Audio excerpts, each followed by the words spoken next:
Kahapon, gumawa ako ng video kung paano ang tamang pagbababad ng Jackie Oats.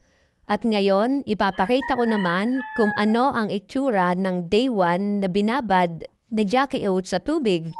Ganito nga pala ang mangyayari. Magsisimula na siyang tumaba o humilab. Wala pa siyang amoy at foam.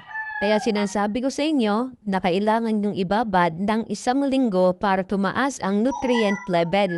Pero ito, pwede nyo na itong ihalo pa konti-konti para masanay na agad sila. Bawasan lang ang dami ng pagkain nila para simot ang ibibigay mong pagkain at hanggang magustuhan na nila ang fermented Jackie Oats. Araw-araw ganyan lang ang gawin mo at sigurado ang pagbulto niyan after 1 month, walang mawawala kung susubukan mo.